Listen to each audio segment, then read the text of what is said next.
ಎಲ್ಲರಿಗೂ ನಮಸ್ಕಾರ. ಚಾಯ್ಗೆ ನಾನು ಚಾಯ ನಿಮ್ಮೆಲ್ಲರೂ ವೆಲ್ಕಮ್ ಮಾಡ್ತಾ ಇದ್ದೀನಿ. ನಾನು ಒಂದು ಕಾಲೇಜಲ್ಲಿ ಕೆಮಿಸ್ಟ್ರಿ ಪ್ರೊಫೆಸರಾಗಿ ವರ್ಕ್ ಮಾಡ್ತಾ ಇದ್ದೀನಿ. ನನ್ನ ಇಂಟೆನ್ಷನ್ ಈ ಚಾನಲ್ ಸ್ಟಾರ್ಟ್ ಮಾಡೋದಕ್ಕೆ ಅಂದರೆ ಸಾಧ್ಯ ಆದಷ್ಟು ಕೆಮಿಸ್ಟ್ರಿ ರಿಲೇಟೆಡ್ ಟಾಪಿಕ್ನ ಸಿಂಪಲ್ಲಾಗಿ ಕನ್ನಡದಲ್ಲಿ ಹೇಳೋಂಥ ಪ್ರಯತ್ನ ಮಾಡ್ತಾ ಇದ್ದೀನಿ. ಕೆಮಿಸ್ಟ್ರಿ ಇಷ್ಟ ಇಲ್ಲದೆ ಇರೋರ್ಗೂ ಕೆಮಿಸ್ಟ್ರಿ ಕಡೆಗೆ ಸೆಳೆಯುವಂಥ ಪ್ರಯತ್ನ ನಾನು ನನ್ನ ಚಾನಲಲ್ಲಿ ಮಾಡ್ತಾ ಇದ್ದೀನಿ. ಪರ್ಟಿಕ್ಯುಲರ್ಲಿ ಕನ್ನಡ ಮೀಡಿಯಂ ಹುಡುಗರಿಗೆ, ರೂರಲ್ ಹುಡುಗರಿಗೆ ಹೆಲ್ಪ್ ಆಗಲಿ ಅಂತ ಕೆಮಿಸ್ಟ್ರಿನ ಕನ್ನಡದಲ್ಲಿ ಹೇಳೋವಂಥ ಪ್ರಯತ್ನ ನಾನು ನನ್ನ ಚಾನಲಲ್ಲಿ ಮಾಡ್ತಾ ಇದ್ದೀನಿ. ಈಗ ಸದ್ಯಕ್ಕೆ ನಾನು ಅಯಾನಿಕ್ ಈಕ್ವಲಿಬ್ರಿಯಾ ಅನ್ನೋ ಚಾಪ್ಟರ್ನ ವೀಡಿಯೋಸ್ನ ಅಪ್ಲೋಡ್ ಮಾಡ್ತಾ ಇದ್ದೀನಿ. ಆಲ್ರೆಡಿ 12 ವೀಡಿಯೋ ಅಪ್ಲೋಡ್ ಮಾಡಿದ್ದೀನಿ. ಇವತ್ತಿನ ವೀಡಿಯೋ ನಾನು 13th video and the last video of this chapter ಇವತ್ತು ಅಪ್ಲೋಡ್ ಮಾಡ್ತಾ ಇರುವಂಥದ್ದು. ಇವತ್ತಿನದ್ರಲ್ಲಿ ನ್ಯೂಮರಿಕಲ್ ಪ್ರಾಬ್ಲಮ್ಸ್ ಸ್ವಲ್ಪ ಸಾಲ್ವ್ ಮಾಡೋಣ ಅಂತ ಅಂದ್ಕೊಳ್ತಾ ಇದ್ದೀನಿ. ಯಾವುದೇ ಒಂದು ಫಿಸಿಕಲ್ ಕೆಮಿಸ್ಟ್ರಿ ಚಾಪ್ಟರ್ಸ್ ಇದ್ದಾಗ ಅದ್ರದ್ದು ಏನು ಫಾರ್ಮುಲಾ ಇರ್ಬೋದು, ಡಿರವೇಷನ್ಸ್ ಇರ್ಬೋದು, ಎಲ್ಲ ಆದಮೇಲೆ ಆ ಪ್ರಾಬ್ಲಮ್ ನಾವು ಸಾಲ್ವ್ ಮಾಡಬೇಕಾಗತ್ತೆ. ಇವತ್ತಿನ ಎಪಿಸೋಡಲ್ಲಿ ನಾನು ಹ್ಯಾಂಡರ್ಸನ್ಸ್ ಈಕ್ವೇಷನ್ಸ್ ಏನಿದೆಯಲ್ಲ ಅದು ಸಾಲ್ಯುಬಿಲಿಟಿ ಮತ್ತು ಸಾಲ್ಯುಬಿಲಿಟಿ ಪ್ರಾಡಕ್ಟ್ ಮೇಲೆ ಏನು ಪ್ರಾಬ್ಲಮ್ಸ್ ಇದೆಯಲ್ಲ ಆ ಪ್ರಾಬ್ಲಮ್ಸ್ನ ಸಾಲ್ವ್ ಮಾಡೋಣ ಅಂತ ಅಂದ್ಕೊಳ್ತಾ ಇದ್ದೀನಿ. ನೀವು ನನ್ನ ಪ್ಲೇಲಿಸ್ಟ್ಗೆ ಹೋಗಿ ಕೆಂಚಾಯ ಪ್ಲೇಲಿಸ್ಟ್ಗೆ ಹೋಗಿ ಅಯಾನಿಕ್ ಈಕ್ವಿಲಿಬ್ರಿಯಾ ಅಂತ ಅಂದರೆ ಎಲ್ಲ 12 ವೀಡಿಯೋಸು ನಿಮ್ಗೆ ಅಲ್ಲಿ ಸಿಗ್ತಾ ಹೋಗುತ್ತೆ. Actually it's a part of the Bangalore city university second sem paper 2ನಲ್ಲಿ ಹೊಸ ಸಿಲೆಬಸ್ ಪ್ರಕಾರ ಈ ಚಾಪ್ಟರ್ಸಲ್ಲಿ ಈ ಥರ ಅದ್ರ ಬಗ್ಗೆ ಕಾನ್ಸಂಟ್ರೇಟ್ ಮಾಡಿ ನಾನು ವೀಡಿಯೋಸ್ನ ಮಾಡಿದ್ದೀನಿ. The solubility of the barium sulfate at 298 Kelvin is 1.05 × 10⁻⁵ mole per decimeter cube. Calculate the solubility product ಅಂತ ಕೇಳ್ತಾ ಇದ್ದಾರೆ. ನಿಮಗೆ ಗೊತ್ತಿರಬೇಕು ಸಾಲ್ಯುಬಿಲಿಟಿ ಪ್ರಾಡಕ್ಟ್ ಏನಿದೆಯಲ್ಲ ಅದನ್ನು ಹೇಗೆ ಕ್ಯಾಲ್ಕುಲೇಟ್ ಮಾಡ್ತೀವಿ ಅಂದರೆ KSP ಅಂತ ಹೇಳ್ತೀವಿ. By multiplying the number of ions, molar concentration of the ions multiply ಮಾಡಿದಾಗ ನಿಮಗೆ KSP ಬರ್ತಾ ಹೋಗುತ್ತೆ.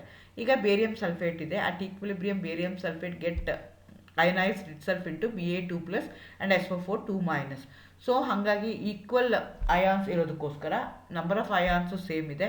ಹಾಗಾಗಿ ಏನಾಗುತ್ತೆ, 1 mole of the barium sulphate will going to dissolve to give 1 mole of sulfate ions, 1 mole of barium ions. So molar concentration of Ba2+ is equal to molar concentration of SO4 2-, which is equal to 1.05 × 10⁵ mole per decimeter cube ಇದೆ. ಅದು ನಿಮ್ಗೆ ಗೊತ್ತಿದೆ. So KSP ಅಂದ್ರೇನು, ಎರಡೂ ionic product ಅಥವಾ molar concentration of the ions ಏನಿದೆಯಲ್ಲ, total ions ಏನಿದೆಯಲ್ಲ ಅವೆರಡನ್ನು ಮಲ್ಟಿಪ್ಲೈ ಮಾಡೋದಕ್ಕೆ ಬರುತ್ತೆ. So 1.05 × 10⁻⁵ into 1.05 × 10⁻⁵ equal number of ions ಇರೋದಕ್ಕೋಸ್ಕರ. So it will become 1.10 × 10⁻⁻⁹ mole squared decimetre to the power -6 ಆಗುತ್ತೆ. ಈ ರೀತಿಯಾಗಿ ನೀವು ಬರಿಬೇಕಾಗತ್ತೆ. ಫಿಸಿಕಲ್ ಕೆಮಿಸ್ಟ್ರಿಯಲ್ಲಿ units play very important role. Units ಇಲ್ಲ ಅಂತಂದರೆ ನಿಮಗೆ ಮಾರ್ಕ್ಸ್ ಬರೋದಿಲ್ಲ. ಹಾಗಾಗಿ ಕರೆಕ್ಟಾಗಿ ಯೂನಿಟ್ಸ್ನ ನೀವು ಅಲ್ಲಿ ಬರಿಬೇಕಾಗತ್ತೆ. ಸೊ ಸಾಲ್ಯುಬಿಲಿಟಿ ಕೊಟ್ಬಿಟ್ಟು ಸಾಲ್ಯುಬಿಲಿಟಿ ಪ್ರಾಡಕ್ಟ್ನ ನಿಮ್ಮನ್ನು ಕೇಳ್ತಾ ಇದ್ದಾರೆ. ಸೊ ಹಾಗಾಗಿ ಈ ಥರ ಹಾಕ್ಕೊಂಡು ನೀವು ಕ್ಯಾಲ್ಕುಲೇಟ್ ಮಾಡ್ತೀರಾ. ಎರಡನೇ ಪ್ರಾಬ್ಲಮ್ ನೋಡೋದಾದರೆ, if the solubility product of the magnesium hydroxide is 2 × 10⁻⁻11 metre cube mole cube 10⁻⁻ dm cube 10⁻⁹ ಅಂತ ಹೇಳ್ತಾ ಇದ್ದಾರೆ. At 298 kelvin calculated solubility in molar decimetre at that temperature ಅಂತ ಕೇಳ್ತಾ ಇದ್ದಾರೆ. ಅಗೇನ್ ಈಕ್ವಿಲಿಬ್ರಿಯಮಲ್ಲಿ ಏನಾಗುತ್ತೆ, magnesium hydroxide get dissociated into Mg2+ OH- ion. Balance ಮಾಡಿದಾಗ 2 OH- ion ಆಗುತ್ತೆ. ಹಾಗಾಗಿ ಇಲ್ಲಿ ನಾವು ಕಾನ್ಸಂಟ್ರೇಷನ್ ಕನ್ಸಿಡರ್ ಮಾಡ್ಕೋಬೇಕಾದ್ರೆ molar concentration of Mg2+ to S ಅಂತ ತೊಗೊಂಡ್ರೆ OH- ಡಬಲ್ ದಟ್ 2S ಅಂತ ನಾವು ತೊಗೋಬೇಕಾಗತ್ತೆ. ಸೊ ಅದಕ್ಕೆ ನಾನು ಏನು ಮಾಡ್ತೀನಿ, KSPನ molar concentration of the ions Mg2+ OH- ಅದಕ್ಕೆ ಟು ದಿ ಪವರ್ ಆಫ್ 2 ತೊಗೋಬೇಕಾಗತ್ತೆ. S into 2 to the power of 2S to the power of 2 ಮಾಡ್ಕೊಳ್ತೀನಿ, 4S³ ಆಗುತ್ತೆ. ಸೊ ಸಾಲ್ಯುಬಿಲಿಟಿ ಮತ್ತು solubility product. So solubility product ಕೊಟ್ಬಿಟ್ಟು ಅವ್ರು ಏನು ಕೇಳ್ತಾ ಇದ್ದಾರೆ, ನಮಗೆ ಸಾಲ್ಯುಬಿಲಿಟಿನ ಕ್ಯಾಲ್ಕುಲೇಟ್ ಮಾಡಿ ಅಂತ ಹೇಳ್ತಾ ಇದ್ದಾರೆ. ಸಾಲ್ಯುಬಿಲಿಟಿ ಎಸ್ಸಿಂದ ಮೆನ್ಷನ್ ಮಾಡ್ತೀವಿ ನಾವು, ಸಾಲ್ಯುಬಿಲಿಟಿ ಕಾನ್ಸ್ಟೆಂಟ್ನ KSPಯಿಂದ ಮಾಡ್ತೀವಿ. ಸೊ KSP ವ್ಯಾಲ್ಯೂ ಅವರು ಕೊಟ್ಟಿದ್ದಾರೆ, ವಿಚ್ ಇಸ್ ಈಕ್ವಲ್ ಟು 5 × 10⁻⁻12 ಅಂತ ಪ್ರಾಬ್ಲಮಲ್ಲಿ ಅವರೇ ಕೊಟ್ಟಿದ್ದಾರೆ. So I have to calculate S. So 4S³ is equal to, again ಇದು ಒಂದೊಂದು ಈಕ್ವೇಷನ್ಗೆ ಒಂದೊಂದು ಆಗುತ್ತೆ depending upon the number of ions present in that particular salt when it dissolved. ಅದನ್ನು ನೀವು ನೋಡ್ಕೊಂಡು ಮಾಡಬೇಕಾಗತ್ತೆ. ಇಲ್ಲಿ ಒಟ್ಟು 3 ಅಯಾನ್ಸ್ ಇದೆ, ಹಾಗಾಗಿ 4S³ ಆಯಿತು. So S³ is equal to 5 × 10⁻⁻12 ಆಯಿತು. ಸೊ ಎಷ್ಟಾಗತ್ತೆ ಅಂತ ನೀವು ಕ್ಯಾಲ್ಕುಲೇಟ್ ಮಾಡ್ಕೋಬೇಕು. S ಇಸ್ ಈಕ್ವಲ್ ಟು 1.71 × 10⁻⁻4 ಆಯಿತು. ಅದೇ ಥರ ಇನ್ನೊಂದು ಪ್ರಾಬ್ಲಮ್ ನೋಡೋದಾದರೆ, solution of the acetic acid PKA ಕೊಟ್ಟಿದ್ದಾರೆ. ಆಸ್ ದ pH 6.75 ಇದೆ. The ratio of the acid to conjugate base is ಏನಾಗುತ್ತೆ ಅಂತ ಕೇಳ್ತಿದ್ದಾರೆ. ಇದು ಅಂಡರ್ಸನ್ ಅಸಲ್ ಬೂಚ್ ರಿಯಾಕ್ಷನ್ ಮೇಲೆ ಈಕ್ವೇಷನ್ ಮೇಲೆ ಬೇಸ್ಡ್ ಆಗಿದೆ. ಸೊ ನಿಮಗೆ PKA ಕೊಟ್ಟು pH ಕೊಟ್ಟು ಕಾಂಜುಗೇಟ್ ಬೇಸ್ ಅಂತ ಆ್ಯಸಿಡ್ ಬೇಸ್ ಅಂತ ಕೊಟ್ಟರೆ ಸೊ ನೀವು ಅಂಡರ್ಸನ್ಸ್ ಅಸಲ್ಸ್ ಬೂಚ್ ಈಕ್ವೇಷನ್ ನೀವು ಹಾಕೋಬೇಕಾಗತ್ತೆ. pH PKA + log of salt by acid, ಅಥವಾ ನೀವು ಮೈನಸ್ ಸೈನ್ ತೊಗೊಂಡ್ರೆ minus log of acid by salt ಆಗುತ್ತೆ. ಅದೇ ಥರ ನಿಮಗೆ PKBದೂ ಇರ್ಬೋದು. pH PKB + log of salt by base ಇರುತ್ತೆ. ನೋಡ್ಕೋಬೇಕು, ಆ್ಯಸಿಡ್ ಕೇಳಿದಾರ ಬೇಸ್ ಕೇಳಿದಾರೆ, according to that you are going to do it. ಇಲ್ಲಿ ಅಸ್ಟಿಕ್ ಆ್ಯಸಿಡ್ ಅಂತ ಕೇಳಿದರೆ ಹಂಗಾಗಿ ನಾನು ಏನು ಮಾಡ್ತಾ ಇದ್ದೀನಿ, ವಿತ್ ರೆಸ್ಪೆಕ್ಟ್ ಟು ಆ್ಯಸಿಡ್ ತೊಗೊಳ್ತಾ ಇದ್ದೀನಿ, PKA ತೊಗೊಳ್ತಾ ಇದ್ದೀನಿ.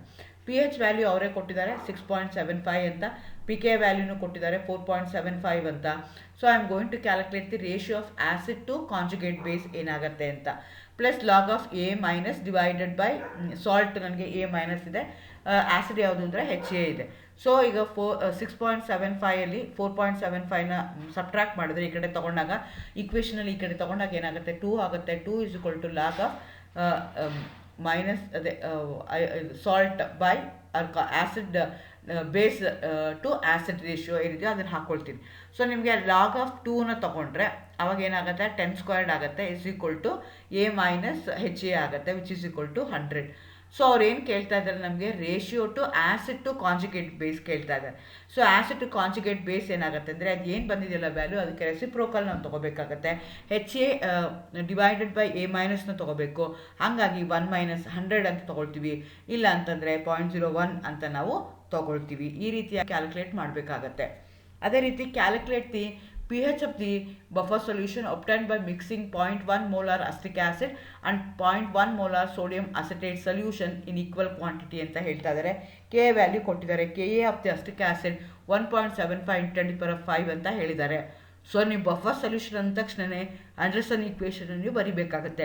ಇಲ್ಲೇನು ಹೇಳ್ತಾ ಇದ್ದಾರೆ, by mixing the equal quantity solution, either ಅಸ್ಟಿಕ್ acid ಅಥವಾ ಸೋಡಿಯಂ ಅಸಿಟೇಟ್ ಸೊಲ್ಯೂಷನ್ ಏನಿದೆಯಲ್ಲ ಅದನ್ನು ಈಕ್ವಲ್ ಕ್ವಾಂಟಿಟಿ 0.1 molar ಸೊಲ್ಯೂಷನ್ ಅವರು ಯೂಸ್ ಮಾಡ್ತಾ ಇದ್ದಾರೆ. Ka ವ್ಯಾಲ್ಯೂ ಕೊಟ್ಟಿದ್ದಾರೆ ಏನಾಗುತ್ತೆ ಅಂತ. ಸೊ ಹಂಗಾಗಿ ನಾನು ಏನು ಮಾಡ್ತೀನಿ, pH PKA + log of salt by acid ಹಾಕೊಳ್ತೀನಿ. ಆದರೆ ಇಲ್ಲಿ ಡೈರೆಕ್ಟಾಗಿ ಅವ್ರು ಏನು ಕೇಳ್ತಾ ಇದ್ದಾರೆ, Ka ಕೊಟ್ಟಿದ್ದಾರೆ, ನನಗೆ PKA ವ್ಯಾಲ್ಯೂ ಕೊಟ್ಟಿಲ್ಲ. ಹಿಂದಿನ ಪ್ರಾಬ್ಲಮಲ್ಲಿ ಆದರೆ ಡೈರೆಕ್ಟಾಗಿ PKA ವ್ಯಾಲ್ಯೂ ಕೊಟ್ಟಿದ್ರು, ಆದರೆ ಇಲ್ಲೇನು ಮಾಡಿದ್ದಾರೆ, Ka ವ್ಯಾಲ್ಯೂ ಮಾತ್ರ ಕೊಟ್ಟಿದ್ದಾರೆ. ನಿಮಗೆ ಗೊತ್ತು Kaಗೂ ಮತ್ತು PKAಗೂ ಏನು ರಿಲೇಷನ್ಶಿಪ್ ಇದೆ ಅಂದರೆ, PKA -log Ka ಬರ್ಕೋಬೇಕು. ಆವಾಗ ನಿಮ್ಗೆ ಏನಾಗುತ್ತೆ ಅಂದರೆ PKA ಬರುತ್ತೆ. -log Ka ವ್ಯಾಲ್ಯೂ ಎಷ್ಟು ಕೊಟ್ಟಿದ್ದಾರೆ, 1.75 × 10⁵ ಕೊಟ್ಟಿದ್ದಾರೆ. ಹಾಗಾಗಿ PKA ಅದನ್ನು ಸಬ್ಸ್ಟಿಟ್ಯೂಟ್ ಮಾಡಿ ಕ್ಯಾಲ್ಕುಲೇಟ್ ಮಾಡ್ಕೊಂಡಾಗ 4.757 ಬರುತ್ತೆ PKA ವ್ಯಾಲ್ಯೂ. ಅದನ್ನು ನಾನು ಏನು ಮಾಡ್ತೀನಿ, ಈ ಅಂಡರ್ಸನ್ಸ್ ಈಕ್ವೇಷನಲ್ಲಿ ಅಪ್ಲೈ ಮಾಡ್ತೀನಿ. pH ಕ್ಯಾಲ್ಕುಲೇಟ್ ಮಾಡಿ ಅಂತ ಕೇಳ್ತಾ ಇದ್ದಾರೆ. pH PKA + log of salt by acid ಇದೆ. ಸೊ 4.757 ಅಂತ ಹೇಳ್ತಾ ಇದ್ದಾರೆ. ಈಕ್ವಲ್ ಕ್ವಾಂಟಿಟಿ ಎರಡು ಸೇಮ್ ಕಾನ್ಸಂಟ್ರೇಷನ್ ಇದೆ. 0.1 molar ಡಿವೈಡೆಡ್ ಬೈ 0.1 ಇದೆ. ಸೊ log 1 ಆಗುತ್ತೆ. ಹಾಗಾಗಿ log 1 0. therefore pH 4.757 is the answer. ಕರೆಕ್ಟಾಗಿ ನೋಡಿಕೊಂಡು ನೀವು ಯಾವುದನ್ನು ಅಪ್ಲೈ ಮಾಡಬೇಕು, ಬಫರ್ ಸೊಲ್ಯೂಷನ್ ಸೂಕ್ಷ್ಮವಾಗಿ ಯಾವ ಪದ ಇದೆ ಏನಿದೆ ಅಂತ ನೋಡಿಕೊಂಡು ಆ ಫಾರ್ಮುಲಾ ಹಾಕ್ಕೊಂಡು ಸಬ್ಸ್ಟಿಟ್ಯೂಟ್ ಆಗತ್ತೆ. Calculate the pOH of the buffer solution obtained by mixing equal volume of 0.2 molar normal ammonium hydroxide and 0.4 normal ammonium chloride Kb ಕೊಟ್ಟಿದ್ದಾರೆ. ಇಲ್ಲಿ same Henderson's equation pOH = PKB + log of salt by base ಹಾಕೊಳ್ತೀರಾ.